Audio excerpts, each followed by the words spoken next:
Students, now we are going to do a question which is very important from board's perspective, and this question always, most of the time this question comes in board exams.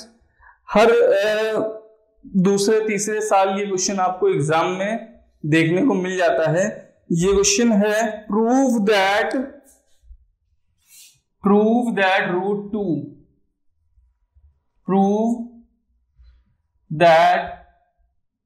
root 2 is irrational.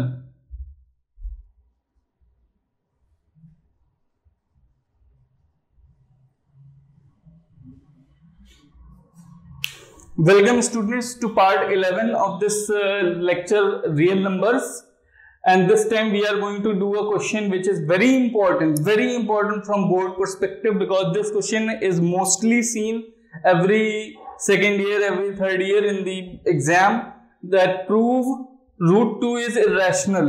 इसको prove करना है हमें कि root 2 एक irrational number है. तो इसको prove करने के लिए पहले हम लोग दो तीन चीजें समझ लेते हैं. ठीक है, मैंने आपको मेरे प्रीवियस लेक्चर्स में ये आपको चीज मिल भी जाएगी अगर आप देखें तो, लेकिन फिर भी मैं आपको दोबारा बता दे रहा हूं कि हम लोग पहले दो तीन चीजों के बारे में जान लेते हैं. तो तीन चीजें क्या हैं वो, कि फ्रैक्शन क्या होता है, कोप्राइम क्या चीज होती है, और लोएस्ट टर्म्स क्या होता है.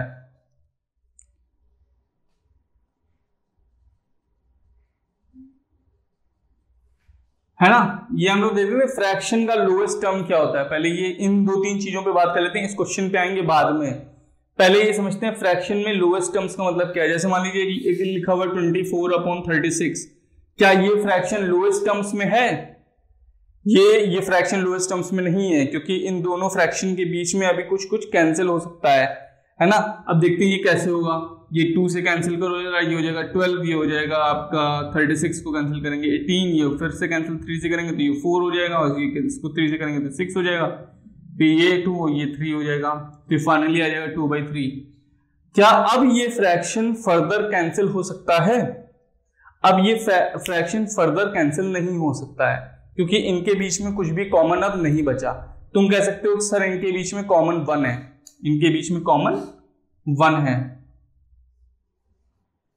ठीक है, तो जब एक फ्रैक्शन लोएस्ट टर्म्स में होता है तो उनके बीच में, उन दोनों न्यूमरेटर डिनोमिनेटर के बीच में कॉमन क्या होता है? कुछ भी नहीं होता है, कोई कॉमन फैक्टर नहीं होता है एक्सेप्ट 1 के सिवा और कोई कॉमन फैक्टर अगर नहीं बच रहा है फ्रैक्शन के अंदर, तो हम लोग कहेंगे fraction is in its lowest terms. और कोई भी फ्रैक्शन हो, दुनिया का कोई भी फ्रैक्शन हो, वो हमेशा लोएस्ट टर्म्स में रिप्रेजेंट किया जा सकता है, क्योंकि उसमें से हम लोग ये जो कॉमन फैक्टर्स होते हैं उनको कैंसिल आउट करके उसको लोएस्ट टर्म्स में ला सकते हैं. और हर फ्रैक्शन को लिखने का सही तरीका यही है.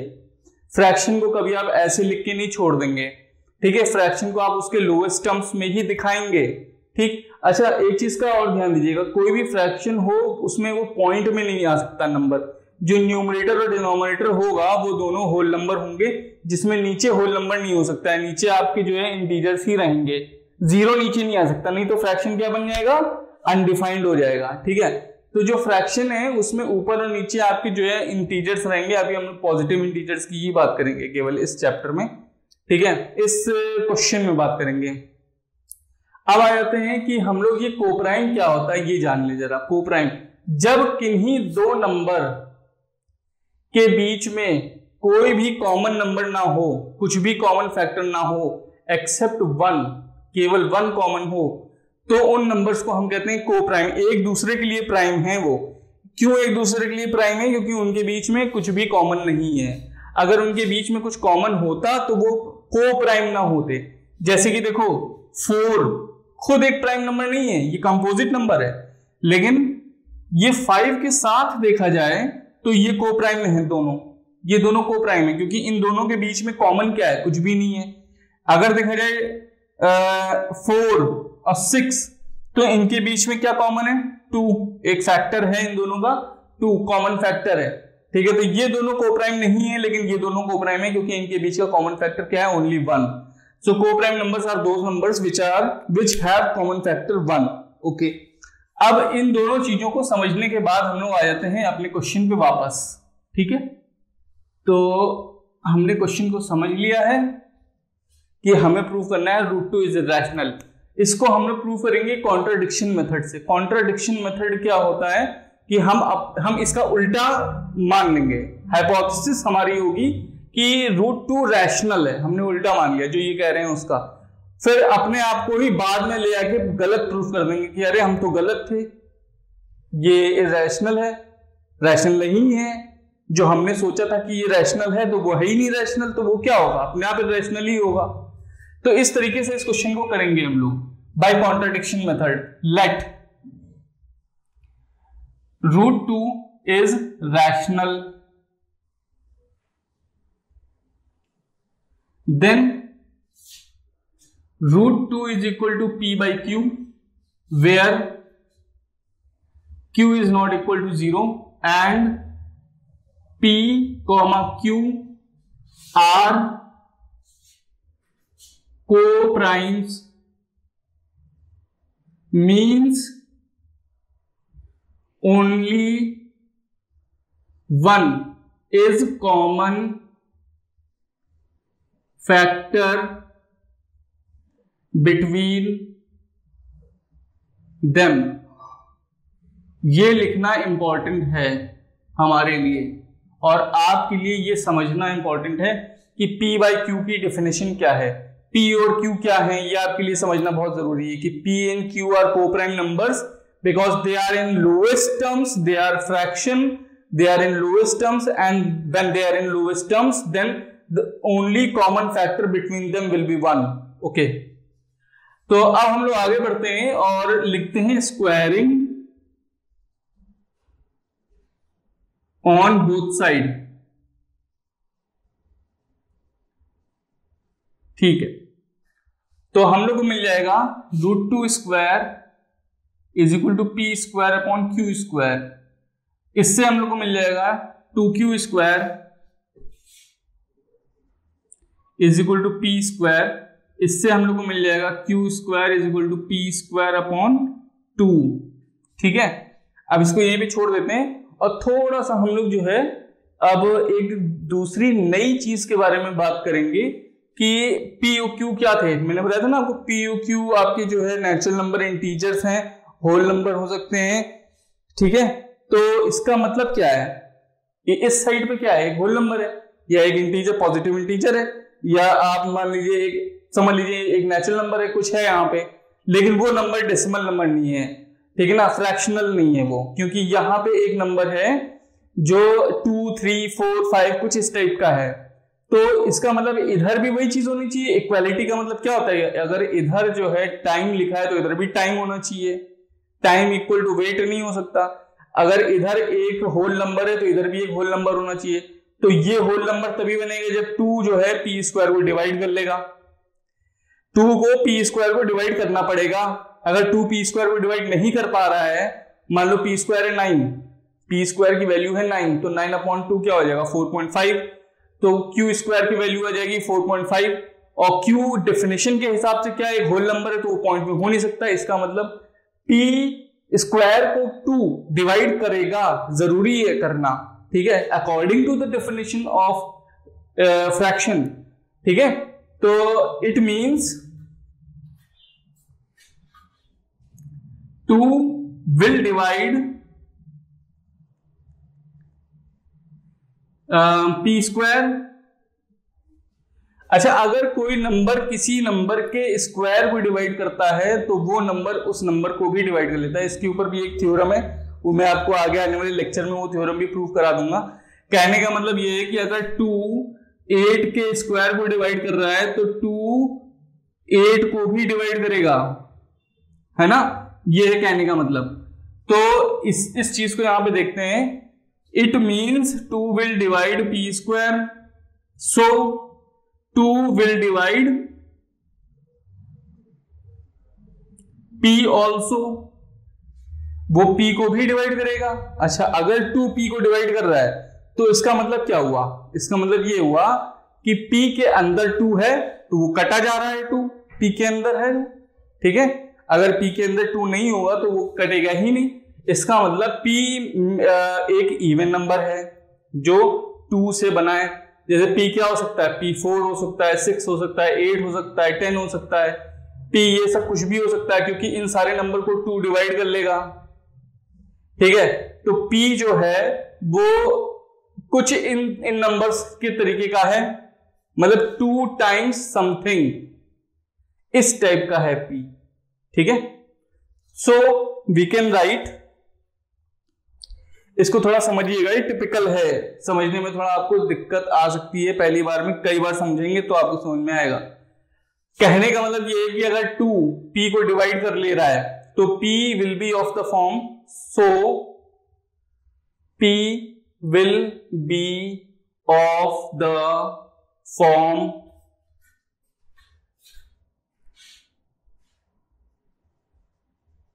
2m where m is some number। ठीक है, तो अब हम लोग back in the equation number 1 we will put the value of p which is 2m।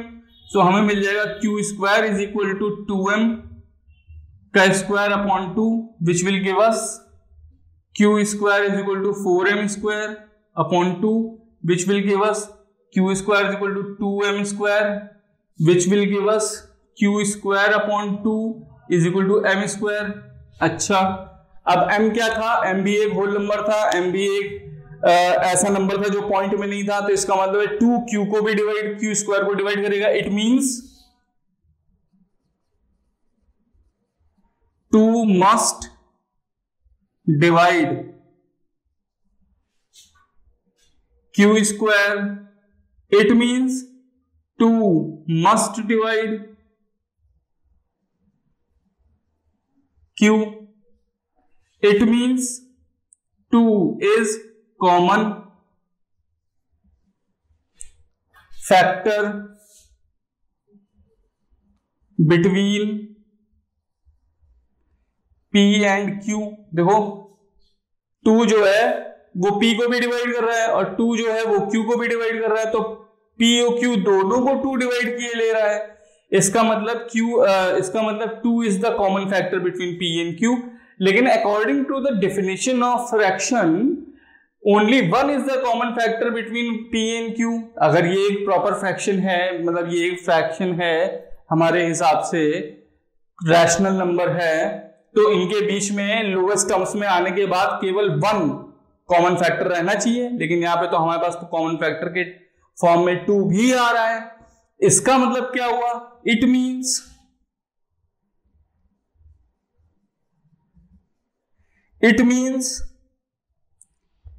√2 is not rational,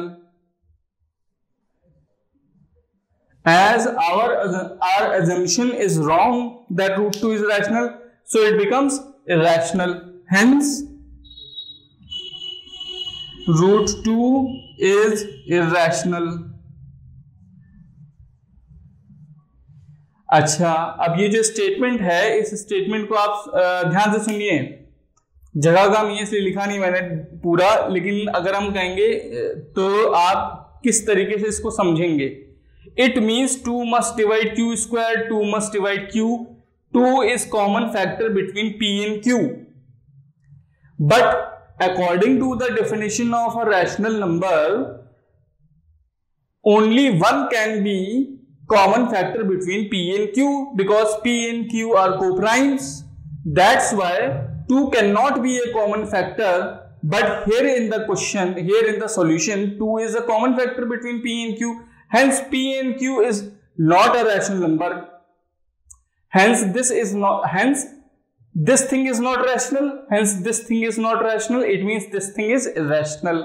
बस आप इसको इतना समझ लीजिए और जो मैंने बोला है उसको आप लिख लीजिए कॉपी में, वो लास्ट में आप स्टेटमेंट लिख देंगे तो आपका क्वेश्चन पूरा सही हो जाएगा और आपको फुल मार्क्स मिल जाएंगे उसमें।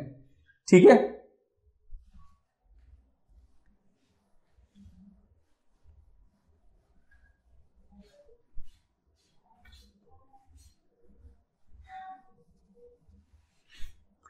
अच्छा ये क्वेश्चन बेटा √2 वाला जो था, ये क्वेश्चन √3 के लिए भी आ सकता है, √5 के लिए भी आ सकता है, √7 के लिए आ सकता है, किसी भी नंबर के लिए आ सकता है, कोई भी ऐसे नंबर के लिए आ सकता है, √a के लिए आ सकता है, where a is not a perfect square, ऐसे लिख के दे सकते हैं ये लोग कि prove that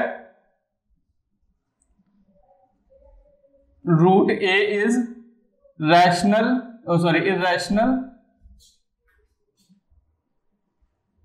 where a is not a perfect square। ये क्यों बोल रहे हैं लोग कि a परफेक्ट स्क्वायर नहीं है? क्योंकि अगर a परफेक्ट स्क्वायर होगा तो फिर रूट के अंदर से वो बाहर आ जाएगा, है ना। मान लो हम 4 दे दें तुम्हें, तो √4 क्या होता है? 2 होता है, तो वो बाहर आ जाएगा, तो सारा खेल ही खराब हो जाएगा आपका। तो ये क्वेश्चन ऐसे भी आ सकता है। इस केस में प्रोसेस आपका सेम रहना चाहिए, जो मैंने अभी 2 के लिए बताया है, √2 के लिए वही प्रोसेस रहेगा, 3 के लिए, 4 के लिए, सॉरी 3 के लिए, 5 के लिए और किसी भी नंबर के लिए। 4 तो कह नहीं सकते हम लोग। अब हम लोग क्वेश्चन देखते हैं।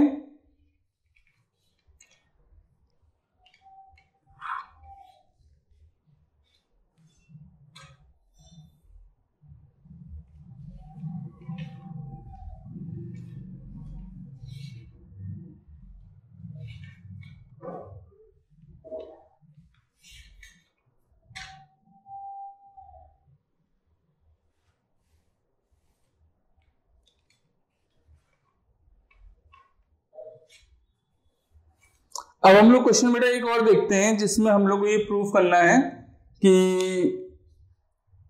एक ये नंबर है,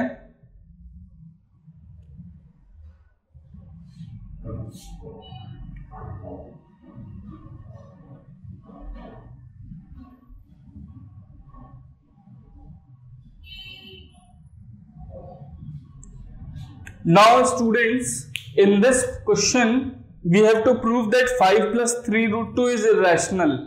तो अब इस केस में इस टाइप का क्वेश्चन अगर आता है, तो आप पहले से ये मान के चलेंगे कि आपका √2 irrational है। This knowledge you already know that √2 is irrational, hence only you can prove this question। Okay, so let's see, वही अपना हम लोग कॉन्ट्रडिक्शन मेथड लगाएंगे इसमें।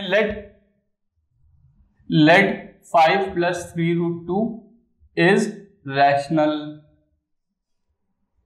Okay, so 5 plus 3 √2 is equal to p by q, where q is not equal to 0 and p and q are co-primes।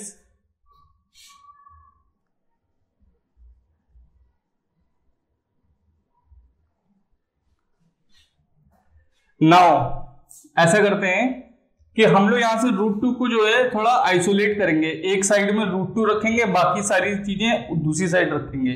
तो हम लोग क्या करेंगे, 3 √2 is equal to p by q minus 5 कर देंगे, या फिर p minus 5q upon q कर देंगे। तो ये हो जाएगा 3 √2 इधर, और √2 की वैल्यू आ जाएगी p minus 5q by 3q। ठीक है, अब आप देखिए इक्वल के एक साइड पे क्या है, इक्वल के एक साइड पे इरेशनल चीज है, और इक्वल के दूसरे साइड पे क्या है, रैशनल चीज है। हम ये कैसे कह सकते हैं कि p minus 5q upon 3q rational है। p और q क्या है, p और q कुछ नंबर है 3 और 2 टाइप के, मान लो p है 2 और 3 q एक 3, तो ये क्या हो जाएगा 2 माइनस 5 इंटू 3 15 अपॉन 3 इंटू 3 9, ये हो जाएगा माइनस 15, और ये है आपका 2, तो माइनस 13 अपॉन 9 हो जाएगा। तो 13 अपॉन 9 क्या चीज है, माइनस हो जाए पॉजिटिव हो, उससे मतलब नहीं, एज एग्जांपल दे रहा हूं केवल आपको। ठीक है, तो ये 13 अपॉन 15 या फिर 11 अपॉन 12, ये सब क्या है, ये एक रैशनल नंबर है। और इस साइड में क्या इरेशनल है, जो कि हो ही नहीं सकता कि एक साइड में इरेशनल हो, एक साइड में रैशनल चीज हो, which is impossible, which is now √2 is irrational and this quantity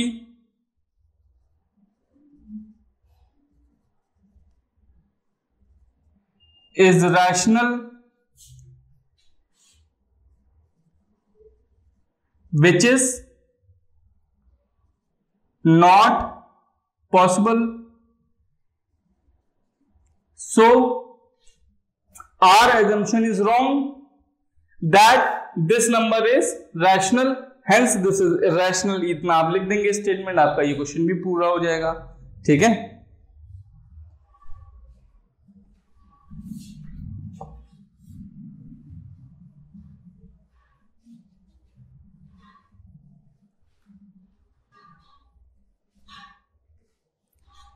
अब एक क्वेश्चन और हम लोग करेंगे, थोड़ा वो भी इंपॉर्टेंट सा है और बोर्ड एग्जाम्स में आता है। That proves that root p plus root q is irrational where p and q are not perfect squares. तो हम लोग क्या करेंगे, इनको मान लेंगे root p plus root q is rational. तो फिर root p plus root q is equal to a upon b where b is not equal to 0। ठीक है, करना क्या है कि रूट की सारी चीजें हटानी है, हम लोग को कोशिश ये करनी है कि रूट की चीजें हटें। तो रूट पी को एक साइड पे रखेंगे, दूसरी साइड पे रखेंगे a by b minus root q और कर देंगे स्क्वायर ऑन बोथ साइड्स। तो इधर मिल जाएगा p is equal to a by b minus root q का होल स्क्वायर, जो कि हो जाएगा ए बाई बी स्क्वायर और plus q minus 2a by b root q, ये मिल जाएगा हम लोग को। ठीक है, तो अब हमारे पास सिर्फ एक क्वांटिटी है रूट की, उस रूट की क्वांटिटी को अलग करना है, बाकी सारी चीजें हटानी है। ठीक है, तो इसको इसकी तरफ सब चीजें ले आओ जरा। p माइनस ए स्क्वायर अपॉन बी स्क्वायर, ये आ गया इधर, माइनस क्यू ये आ गया इधर, equal to minus 2a upon b root q, इतना बच रहा है। ठीक है, अब इधर जरा एलसीएम लीजिए, ये माइनस का साइन, पहले तो माइनस का साइन हटा दो, तो ये माइनस जब कटेगा तो ये हो जाएगा माइनस, ये हो जाएगा प्लस, ये हो जाएगा प्लस। ठीक है, तो आपको मिल जाएगा a square upon b square plus q minus p equal to 2a root q upon b. ठीक है ना, जरा एलसीएम ले लो, a square plus q b square minus p b square upon b square is equal to 2a upon b into root q. अब मिल जाएगा a square plus q b square minus p b square upon b square into b ऊपर और 2a नीचे आ जाएगा equal to root q, ये आ जाएगा, B से ये बी कैंसिल हो जाएगा। तो आपको मिल रहा है a square plus q b square minus p b square upon 2ab, ये वाला 2a और ये वाला b equal to root q. अब देखो वही आ गया क्वेश्चन, सेम चीज आ गई हमारे पास कि इक्वल के एक साइड पे तो हमारे पास इर्रेशनल क्वांटिटी है ना रूट क्यू, और एक साइड पे क्या है केवल rational quantity which is not possible. Statement तुरंत आप अपना लिख देंगे, since root q is irrational and this quantity is rational which is not possible, hence our assumption that root p plus root q is rational is wrong, hence root p plus root q is irrational। इतना आपको statement में यहाँ पे लिखना है। ठीक है, तो ये क्वेश्चन भी आपका पूरा हो गया और इसके साथ मैं एज्यूम कर रहा हूं कि ये चैप्टर आपका कंप्लीट हो गया है। कुछ क्वेश्चंस थे जो मैंने आपको नहीं बताए हैं, जो 9th क्लास के नंबर सिस्टम से रिलेटेड हैं, वो आप खुद से रिवाइज कर लेंगे, प्रैक्टिस कर लेंगे कि कब टर्मिनेटिंग डिजिट आती है, कब नॉन टर्मिनेटिंग आती है। जब आपके पास डिनोमिनेटर में 2 और 5 होता है तब डिजिट आपकी टर्मिनेटिंग होती है। ठीक है, तब फ्रैक्शन आपका टर्मिनेट हो जाता है। और जब आपके पास 2, 5 के अलावा कोई और नंबर आ जाता है, जैसे 3 आ जाए या 5 आ जाए या 7 आ जाए, तो वो रीअकरिंग हो जाता है, वो कभी डिवाइड नहीं होता है। फिर आप उसको कन्वर्ट करते हैं पी बाई क्यू के फॉर्म में एक्स लेट करके। तो वो सब आपको 9th क्लास में बताया जा चुका है, उसकी आप प्रैक्टिस कर लीजिए। और अगर आपको ना समझ में आए तो कमेंट्स में मुझे बता दीजिएगा, मैं आपके लिए उसके लिए भी एक नया लेक्चर बना दूंगा।